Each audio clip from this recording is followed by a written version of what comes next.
ప్రతి నిర్ణయానికి కేబినెట్ ఆమోదం. కేంద్రం నుంచి 11 క్లియరెన్స్లు వచ్చాయి. కమిషన్కు బీఆర్ఎస్ అధినేత మాజీ ముఖ్యమంత్రి కేసీఆర్ విచారణ పూర్తి స్థాయిలో చెప్పిన పరిస్థితి కనబడుతుంది. అయితే ఇక్కడ ఇంకొక విషయాన్ని కూడా మనం పూర్తి స్థాయిలో గమనించాల్సిన విషయం ఏంటంటే, నిన్న అడుగడుగునా కూడా తెలంగాణ ఎట్లా పూర్తి స్థాయిలో అక్కడికి చేరుకున్నారో మనం చూస్తాం. బుధవారం కాళేశ్వరం కమిషన్ విచారణకు కేసీఆర్ హాజరైన సందర్భంగా బీఆర్కే భవన్కు భారీగా తరలివచ్చిన అభిమానులకు సంబంధించి ఇక్కడ ఫోటోలు మనం చూస్తున్నాం. ఇక్కడ ఏంది అంటే పూర్తి స్థాయిలో కూడా అసలు ఏం జరిగింది ఒకసారి చూద్దాం.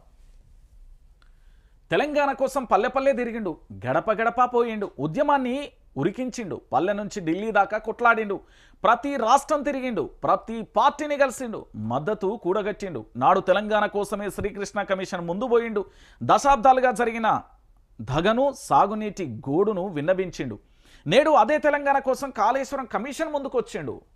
పడావు భూములను పచ్చగా మార్చిన జల సంకల్పంని పూర్తి స్థాయిలో వివరించిండు. మడి తడవాలన్నా మబ్బులకేసి చూసిన ఈ తెలంగాణలో ఊరూరు జలభాండం సృష్టించిండు కేసీఆర్. బోర్ల మీద బోర్లు వేసి బోరుమన్న పల్లెలలో పంట నీరిచ్చి కంటి నీరు దుడిచిండు కేసీఆర్. పాతాళ గంగ వెరిసి వెతికిన నీటి జాడ దొరకని నేలను గడప గడపను జలగంగతో తడిపిండు కేసీఆర్. అగ్ని పరీక్షలు తట్టుకొని నిలబడడం ఆయనకు కొత్త కాదు. ప్రజలకు మంచి చేసి పరీక్షలకు పరీక్షకు నిలబడాల్సి రావడమే విషాదం. చుక్క నీటి కోసం ప్రపంచం గొంతెండి గోసపడుతుంటే తెలంగాణకు దూప తీరనంతగా దుయ్యబట్టడమే విషాదం. నీటి దోపిడికి కన్నీటి దోసిళ్లకు కారణమైన కాంగ్రెస్ అధికారంలో ఉంది. నీళ్లను పారించి కన్నీళ్లను తుడిచిన కేసీఆర్ను తప్పుబడుతున్నది. మీ చేతి నీళ్లకు అలవాటు పడిన వాళ్ళు నీటి పరవళ్లపై నిందలేస్తున్నారు. దశాబ్దాలుగా చిన్న ప్రాజెక్టులను కట్టలేక చేతులెత్తేసిన వాళ్ళు సృజల కాళేశ్వరంపై బురద జల్లుతున్నారు. ఎక్కడో చిన్న పగులు చూసి మొగుళ్లపై ఉమ్మేస్తే ఎట్లా? కాళేశ్వరంలో నీళ్లతో అలుగు దుంకింది, చెరువుపై అలిగితే ఎట్లా? ఏ చవితి నిందలు చంద్రుడి కీర్తిని మసక బారించలేదే?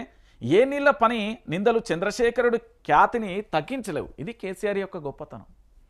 ఎందుకు నేను ఈ అంశాన్ని చెప్పినా అంటే, 18 ప్రశ్నలు అడిగిళ్ళు కేసీఆర్ను. కాళేశ్వరం మీద నిర్ణయాలకు కేబినెట్ ఆమోదం తెలిపింది. నీటి లభ్యత నేపథ్యంలో మేడిగడ్డకు మార్పైంది.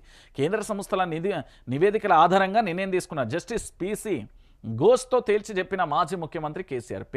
పెద్ద ఎత్తున తరలివచ్చిన బీఆర్ఎస్ శ్రేణులు, రేవంత్ కాంగ్రెస్కు వ్యతిరేకంగా నినాదాలు, 3000 మంది పోలీసులతో భారీ బందోబస్తు. తిరిగి వెళ్లేటప్పుడు శ్రేణులకు అభివాదం చేసిండు కేసీఆర్.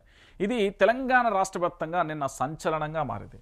నిజంగా కల్వకుంట్ల చంద్రశేఖరుడే లేకపోతే తెలంగాణ రాష్ట్రంలో నిజంగా నేను చెప్తున్నా, నా జీవితంలో నేను ఎదుర్కొన్న కొన్ని సంఘటనలు చెప్తా. ఎండాకాలం వచ్చిందంటే సైకిళ్ళు పట్టాల్సిందే, ఎడ్ల బండ్లు పట్టాల్సిందే. ఎడ్ల బండ్లల్లో ఏంది పూర్తి స్థాయిలో కూడా డ్రమ్ములు వేసుకొని పోయి బాయిల కాడ తెచ్చుకున్న సంఘటనలు నిజ జీవితంలో నేను అనుభవించినాయి. నీళ్ళ కోసం ఎక్కడో వాటర్ లీక్ అయితే ట్యాంకీకి ఎక్కే నీళ్లను పట్టుకునే దుస్థితి. ఈరోజు తెలంగాణలో ఇంటింటికి నల్లా ఇచ్చిండు. కాళేశ్వరంతో దాదాపుగా బీడుబడ్డ భూములన్నీ కూడా పచ్చన చేసిండు. దుబాయ్ అని, ముంబై అని ఎక్కడెక్కడో మురికి వాడళ్లలో ఉద్యోగానికి కోసం పోయి అక్కడ అవస్థపడుతున్న యువతను తిరిగి వాళ్ళ భూములలో పనిచేసుకునేటట్టు చేసిండు. ఈ దేశంలోనే వరి అనేది తెలంగాణలో నెంబర్ 1గా ఉత్పత్తి అయ్యేలా చూసిండు. సంపద సృష్టించిండు. ఆ సంపద మీద అనేక వర్గాలు బాగుపడేలా చేసిండు. కేసీఆర్ ఏం తప్పు చేసిండన్నా? కాళేశ్వరం 1,00,000 కోట్లు జరగలేదని కమిషన్ చెప్పింది. 95,000 కోట్లతోనే అయింది. ఎక్కడో ఒక పిల్లర్లో కాస్త కుంగుబాటు జరిగితే ఎట్లా? మనం కట్టుకున్న ఇల్లే కట్టినాక దగ్గర 6 నెలలకే కొన్ని చోట్ల పగుళ్ళు వస్తాయి, చీరికలు వస్తాయి, లేకపోతే ఏదో ఒకటి అవుతుంది. అలాంటిది తెలంగాణ ప్రాంత ప్రజల కోసం, ఇక్కడి బిడ్డల కోసం, ఇక్కడి వాళ్ళ కోసం నిరంతరాయంగా 14 సంవత్సరాలు అనేక గ్రామాలు, అనేక నియోజకవర్గాలు, అనేక మండలాలు, అనేక జిల్లాలు తిరిగి పాదయాత్రలతోని అక్కడ ఉండే చిందరవందరమైన వ్యవస్థను చూసి కన్నీళ్లు పెట్టుకొని ఈరోజు ఆ కన్నీళ్లు ఎవరికి, ఆ రోజు నేను పడ్డ కన్నీళ్లు ఎవరికి రాకూడదని కల్వకుంట్ల చంద్రశేఖరుడు కాళేశ్వరం అనే ప్రాజెక్టు తెస్తే కాంగ్రెస్ కేసీఆర్ని ఎట్లనన్నా అరెస్ట్ చేయాలి, ఏదో ఆరోపణ చేయాలి, ఏదో రకంగా చేయాలి. ఫోన్ ట్యాంపరింగ్ అంటది, ఫార్ములా ఈ రేస్ అంటది, ఇప్పుడు కాళేశ్వరం అంటది. అంటే డైవర్షన్ రాజకీయాలకు కేర్ ఆఫ్ అడ్రస్గా మారితే ఎట్లా? మనం అభివృద్ధిలో పోటీ పడాలి కదా. గతంలో కల్వకుంట్ల చంద్రశేఖరరావు ఇది చేసిండు, నేను ఇంకా డెవలప్ చేస్తా, ఇంకెక్కువ చేయాలి. కానీ ఇక్కడ రాజకీయాలు అనేది మసకబారిపోయినాయి. ఒక వ్యక్తిని టార్గెట్ చేసి ఒక వ్యవస్థను నిర్మించి ఒక రాష్ట్రాన్ని చేస్తే ఒక వ్యక్తి ఒక శక్తిగా మారి ప్రత్యేక రాష్ట్రాన్ని తీసుకొచ్చి ఆ తర్వాత తెలంగాణలో పూర్తి స్థాయిలో కూడా కలబడి నిలబడి ఆంధ్ర పెత్తందారి సంఖ్యల నుంచి తెలంగాణ తెచ్చి ఈ రాష్ట్రాన్ని సస్యశ్యామలం చేసిన యోధుని పరీక్షకు హాజరయ్యేటట్టు ఏదో తీసుకెళ్ళి విచారిస్తున్నాయి. ఇది ఎంత దారుణం అండి, ఎంత దుర్మార్గం. మీరే ఆలోచించాలి తెలంగాణ ప్రాంత ప్రజలు. ఎందుకంటే మనం పూర్తి స్థాయిలో ఒక మంచి వ్యక్తిని కోల్పోతే మళ్ళీ తిరిగి తీసుకురాలి. ఒక వ్యవస్థ మంచి వ్యక్తి చేతిలో ఉంటే ఆ వ్యవస్థ ఎంత అద్భుతంగా ఉంటుందో అధికారులకు తెలుసు. అదేవిధంగా ఒక టీచర్ మంచిగా ఉంటే ఆ స్కూల్లో విద్యార్థులు ఎంత అభివృద్ధి బాటలో ఉంటారో విద్యార్థులకు తెలుసు. అట్లనే ఒక రైతు మంచిగా ఉంటే దేశానికి అన్నం ఎట్లా పెడతాడో తెలుసు. అదేవిధంగా ఒక జర్నలిస్ట్ మంచిగా ఉంటే నిజమైన వార్తలను స్వీకరించి తెలంగాణ ప్రజల కష్టాలను ఏ విధంగా చూపెడతాడో గట్లనే పరిపాలన మంచిగా ఉండి మంచిగా చేసిన కేసీఆర్ మీద నిందలెత్తిరి.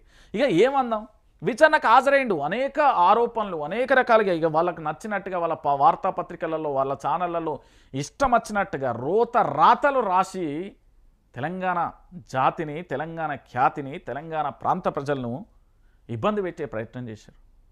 కానీ కేసీఆర్ ఏం చేసిండు, కాళేశ్వరం ముందు ఏదైతే కాళేశ్వరం కమిషన్ ముందు హాజరైండు, 200 పేజీల బుక్లెట్ ఇచ్చిండు. అది కదా నేతకు ఉన్న లక్షణం. ఆయన ఏ తప్పు చేయలే కదా. మీ ఇంటికి మీ ఎకరానికి నీళ్లు రాలేదా అన్న? నేను నా జీవితంలో నేను చెప్తున్నా ఎక్కడా కూడా ఎండాకాలంలో కూడా చెరువులు మత్తడి పోసిన దాఖలాలు చూడలే. కానీ కేసీఆర్ ప్రభుత్వం వచ్చిన తర్వాత చూసిన ఇది వాస్తవమైన విషయం, ఇది అందరికీ తెలిసిన సత్యం. కానీ దేంట్లోనో ఒక దాంట్లో ఇరికించాలి, ఏదో ఒకటి చేయాలనే అంశం తప్ప ఇంకేమున్నది చెప్పురి. అంతకుమించి ఏముంటుందండి? అంతకుమించి ఏమీ లేదు కదా తెలంగాణ. అది కేసీఆర్కు సంబంధించిన విషయంలో చాలా క్లారిటీగా కూడా ఉంది. కేసీఆర్ ఎప్పుడు కూడా తప్పు చేయడు. నేను చెప్తున్నా, ఆయన దిల్దార్ మనిషి. మన ఎంత దిల్దార్ మనిషి అనేది మీకు తెలుసు, నాకు తెలుసు. ఇక దాంతోపాటు మరో అంశానికి పోదాం. ఎట్లుండే తెలంగాణ ఎట్లయింది? నువ్వు చెప్పిన మార్పు ఇదేనా రేవంత్?